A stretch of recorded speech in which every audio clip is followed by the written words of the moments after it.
Final Fantasy XIV has given us some of the most memorable antagonists in the entire franchise, characters so carefully constructed that players still debate their nuances years after their stories are over.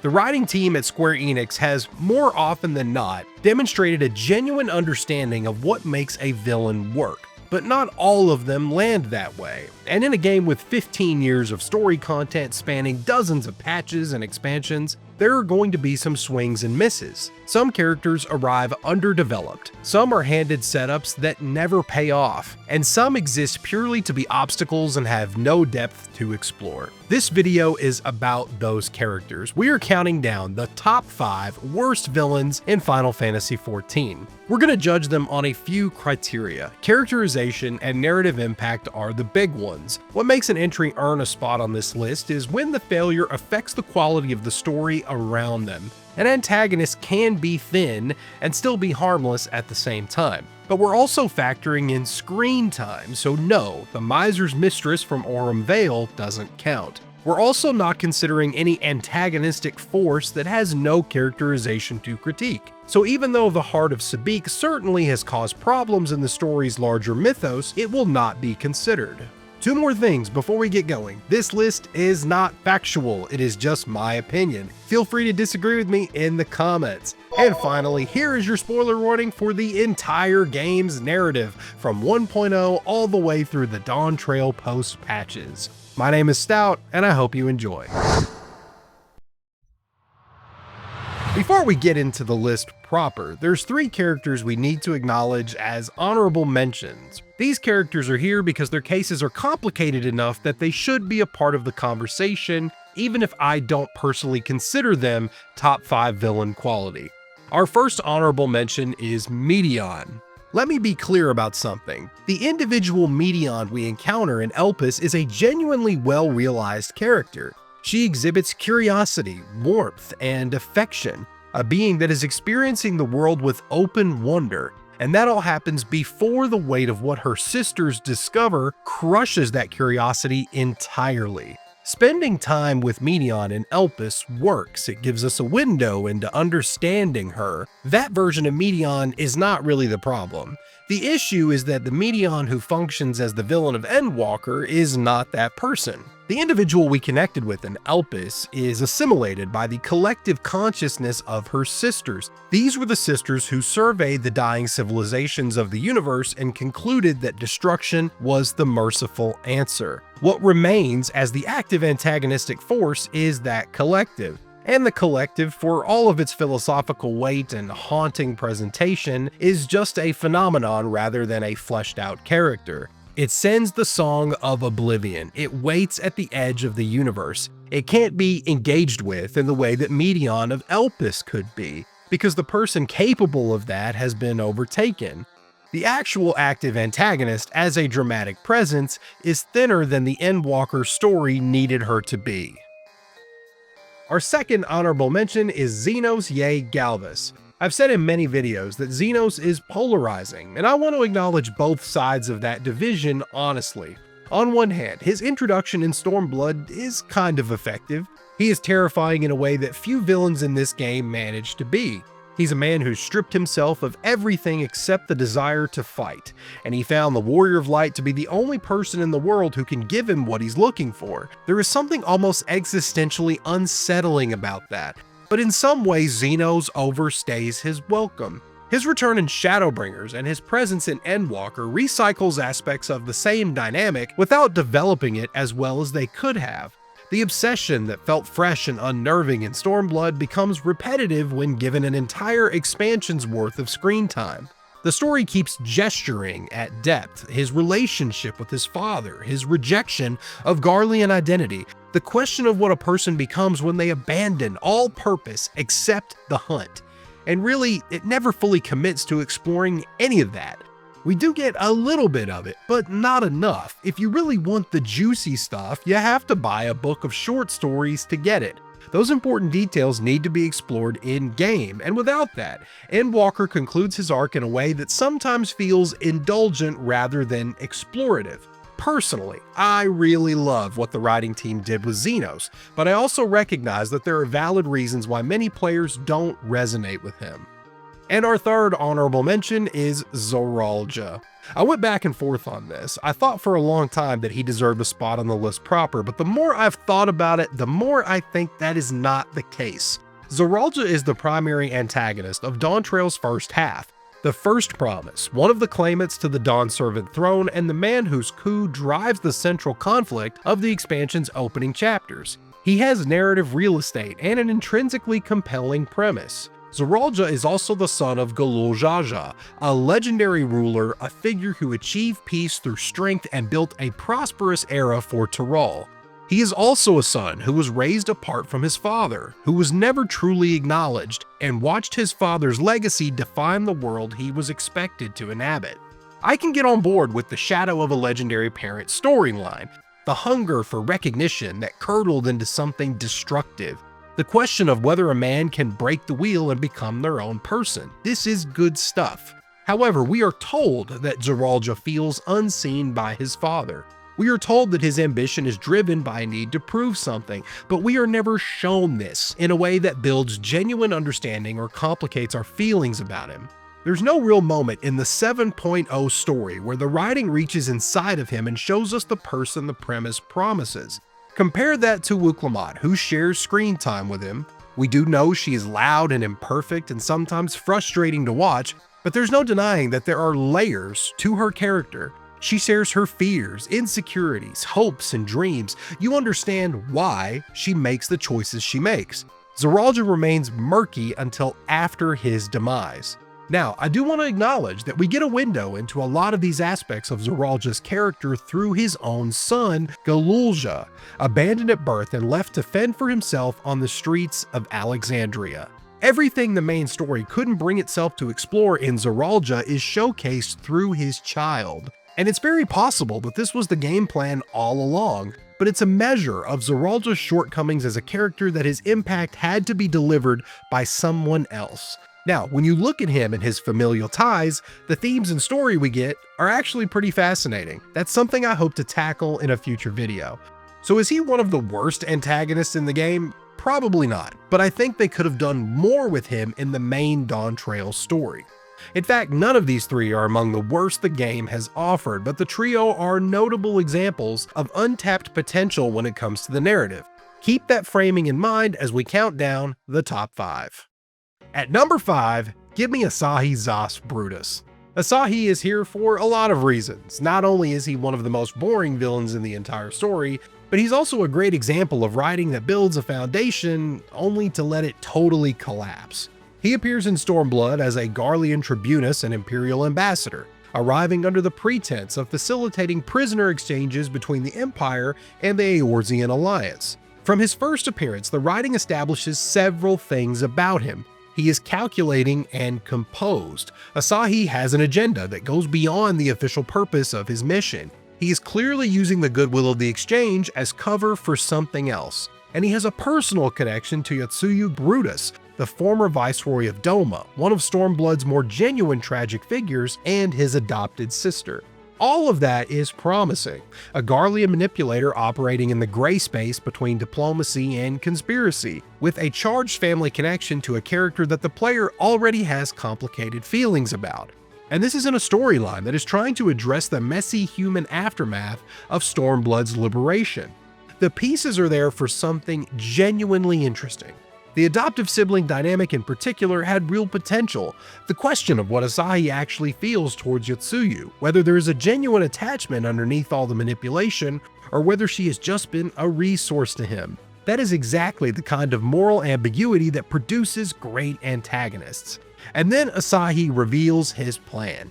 He intends to provoke a war by arranging for Yotsuyu to awaken her echo and become a primal, a weapon he could detonate to shatter the peace and give the Empire a pretext for renewed aggression. The plan itself is serviceable enough, but the execution of his character from this point forward abandons everything the setup established. Asahi does a hard pivot and becomes a cackling fanatic. The composure we saw before is totally gone. What replaces it is kind of an unhinged zealotry that has no coherent connection to the character we were introduced to. Now Asahi is loud and boastful. He behaves in ways that contradicts the intelligence the writing spent time to establish. In fact, the only consistent element of Asahi's personality is his obsession with Xenos. I mean, I get it, hard to blame him. But the man who was presented as a careful, patient schemer turns into someone who can barely hold himself together. What a letdown. And let's not give him too much credit. No one is shocked by this turn. The writing reaches for a villainous archetype it finds easier to execute. And there's no moment where this shift feels earned or intentional. And here is the real damage to the narrative. The consequence of that collapse extends to Yotsuyu's arc. I know he primarily exists to make her a more sympathetic character, and in some ways her arc would not resonate without the contrast that Asahi brings. Her story in the post-patch content is genuinely moving in places. The amnesiac who rediscovered innocence before being weaponized again is a painful tragedy, but her arc deserved a nemesis who matched that complexity. Asahi's failure as a character diminishes the impact of what happens to her, because the threat he poses never really feels like it comes from a real person making real choices. There's no depth to Asahi, he's just a plot device. And to top it off, he's a flat plot device with a stupid bowl cut. At number 4, give me Igeyorhm. Igeyorhm is, at her core, a placeholder. She's one of the Ascian members we encounter during Heavensward. She operates alongside La Habrea as one of the antagonists of that expansion, and she is eventually defeated by the Warrior of Light. Her soul is subsequently absorbed by La Habrea, who then meets his own end at Thornton's hands shortly after. That summary tells you almost everything you need to know about the problem. Igeyorhm exists in the story to be defeated. That's it. There's no real challenge to the player philosophically, she doesn't embody any narrative themes, and she doesn't leave a mark on the story in the way that other antagonists do. There's no philosophy here, there's no themes, there's no marks. She shows up, she threatens our way of life, we fight, she falls, and the story immediately moves on as though she was never there. Now, we do eventually learn in the post-Endwalker patches that Igeyorhm was the Ascian responsible for what happened on the 13th shard of the Source. She manipulated the Dark Knight Golbez into killing that shard's watcher under the pretense of eliminating the chaos of the Void Scent that was corrupting his world. This caused a calamity on the 13th, but the Ascians deemed that shard unable to be rejoined with the Source. In short, Igeyorhm messed up. So she sought to redeem herself by helping La Habrea prepare the Source for rejoining. But all of that doesn't really lift her character up in a meaningful way. Now, to be fair to the writers, not every antagonist in a story this large needs to be emet-selch. Some villains serve structural purposes. They are obstacles who escalate stakes and show the reach of a faction. That is a legitimate narrative function. The issue with Igeyorhm is that she doesn't even fulfill that role particularly well. She has no distinguishing characteristics, no memorable lines, no moment that makes the player feel the weight of her as a threat. You can even compare her to another mid-tier Ascian like Nabrialis, a character who appears briefly in A Realm Reborn, but does manage to convey arrogance, contempt, and a genuine sense of danger in the time that he's given. Nabrialis at least feels like a person with a narrow point of view. Igeyorhm feels even less than that. And what's even more telling is, I would argue we know more about Halmaru, an Ascian who has only been around since the Dawntrail story patches, than we do Igeyorhm now. The reason she stands at number 4 rather than higher is her failure is just one of omission. She doesn't actively damage Heavensward's story, she's just occupying space in it without really giving us anything worth remembering. At number 3, give me Gaius van Baelsar. Let me clear up something from the start, because the case for Gaius requires an asterisk.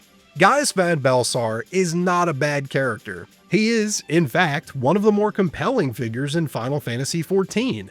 A man whose values, grief, and sense of honor are rendered with genuine care across his appearances in Stormblood and Shadowbringers. The version of Gaius that emerges in those expansions is fascinating and rich with emotion. The problem is that version arrives years after he was introduced as a primary antagonist of A Realm Reborn. and even before that, he had a role in the original 1.0 story. And strictly as a villain, Gaius van Baelsar falls short. He earns his place on this list not because the writing ultimately failed him, but because it took too long to find him. The character who works is the one the writers built in retrospect. The version of Gaius we faced as an antagonist is considerably thinner. He's tough, imposing, and focused on his mission. He frames the Imperial ambitions in terms of order and peace. Peace in a way that a world full of endless primals and petty conflicts could not sustain. His introductory scenes carry genuine weight, and even though his quotes have ventured into meme territory, his final confrontation at the Praetorium is dramatically powerful. But presence is not the same as depth, and when you press on Gaius's characterization in A Realm Reborn, the surface is largely all you get. His philosophy, that the Empire brings order to a chaotic world, is stated, but not really explored in a way that shows us that. We are never shown the experiences that formed it, the relationships that tested his mentality, or the costs he has personally paid to maintain it. He delivers his convictions with authority, but really, it's just posturing. The adopted children are the clearest evidence of this gap. 3 soldiers whose loyalty to him is absolute. Their deaths should devastate him. That is exactly the kind of specific personal detail that transforms a villain from a symbol into a human being. But A Realm Reborn does almost nothing with it. The relationships are presented in the background, visible if you look for them, but the story never brings them into full focus in a way that really makes you feel them. Livia dies in service of her obsession with the Warrior of Light, and Gaius loses her, and the narrative moves on without really pausing to let that loss linger.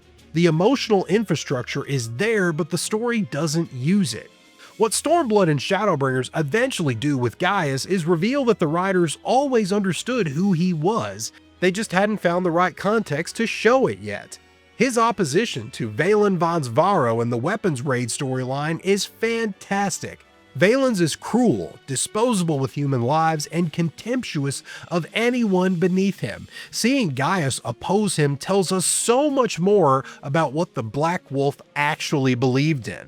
So Gaius is my number 3, and just to be super clear about it, Gaius is a bad antagonist, but he's not a bad character.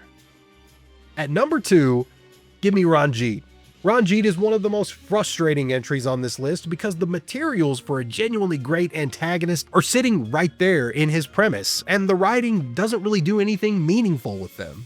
If you need catching up, Ranjiit is the supreme commander of Ylmor's military forces in Shadowbringers, and he serves as the primary enforcer of Valthry's rule over the First. He is an elite warrior of advanced age, seasoned by decades of combat.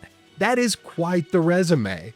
But the detail that should make Ranjiit genuinely compelling is his relationship with Minfilia, or more precisely, the succession of young women forced to carry that name across generations. The original Minfilia sacrificed herself, and in the aftermath, girls with the ability to hear the Oracle's voice were identified and installed as her replacement, bearing her name and burden whether they wanted to or not.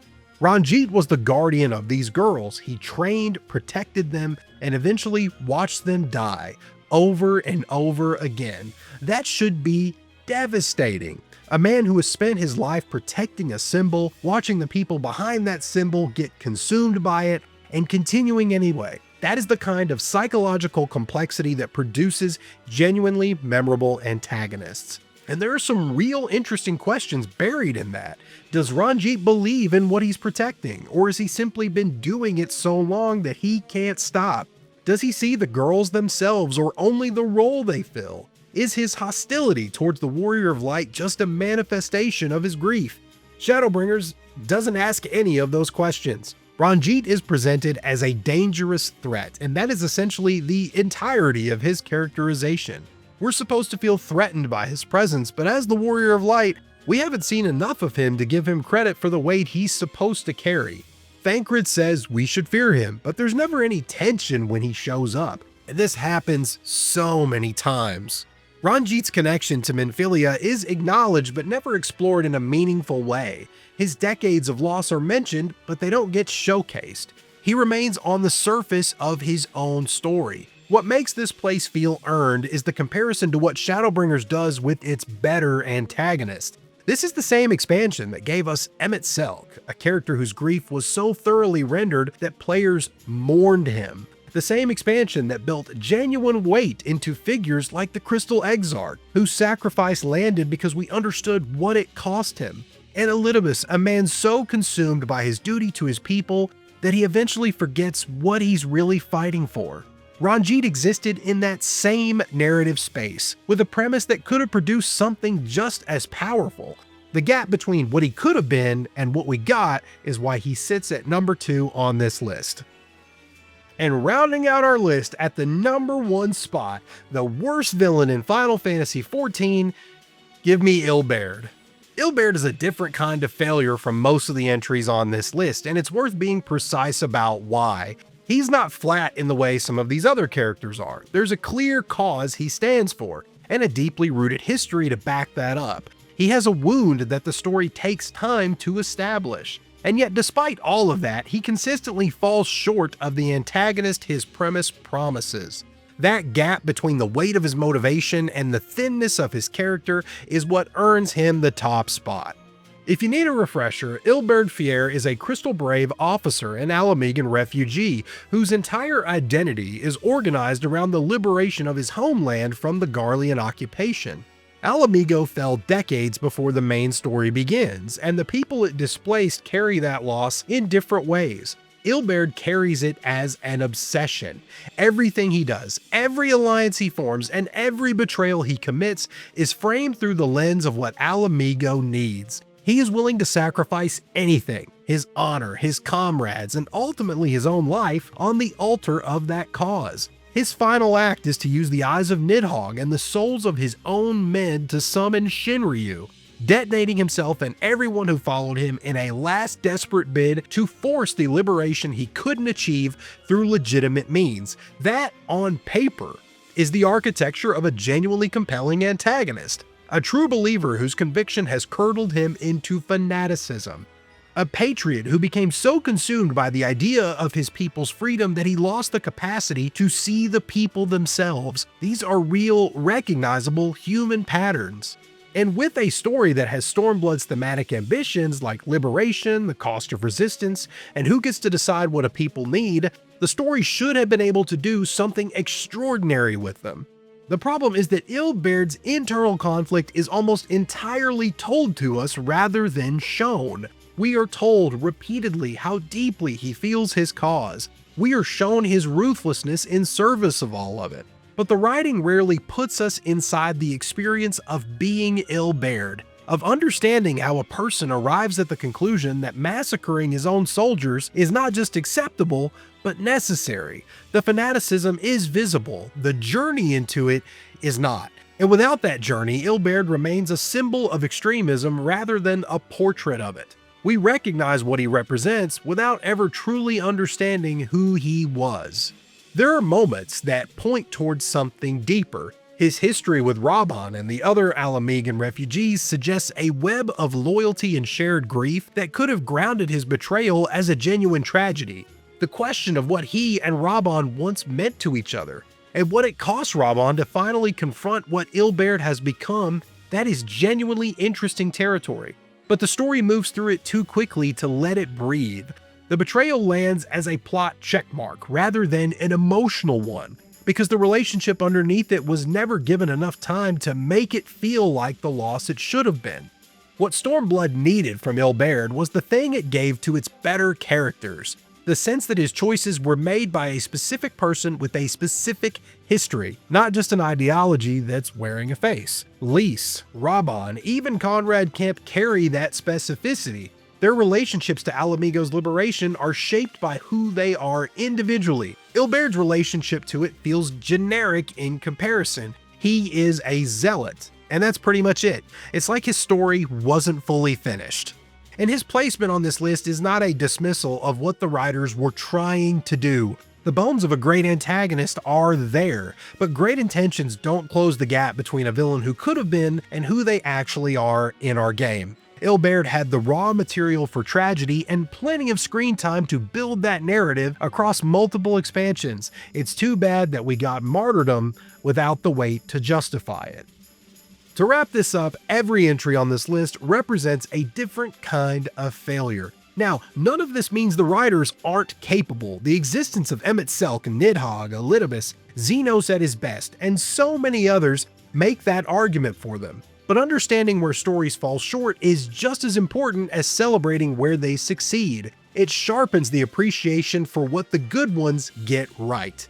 And I want to hear where you land on this. Do you agree with my list, or is there a villain you think deserves to be here that I didn't mention? And is there anyone on this list you'd defend? Let me know in the comments. I'm really enjoying the conversations with you guys about Elidibus, Xenos, and the other characters you love. And if you found this video worthwhile, a like helps out a lot. And if you want to be here for future deep dives into Final Fantasy XIV story, characters, and the lore, subscribing is the best way to make sure you don't miss them. Take care, warriors, and I'll see you next time.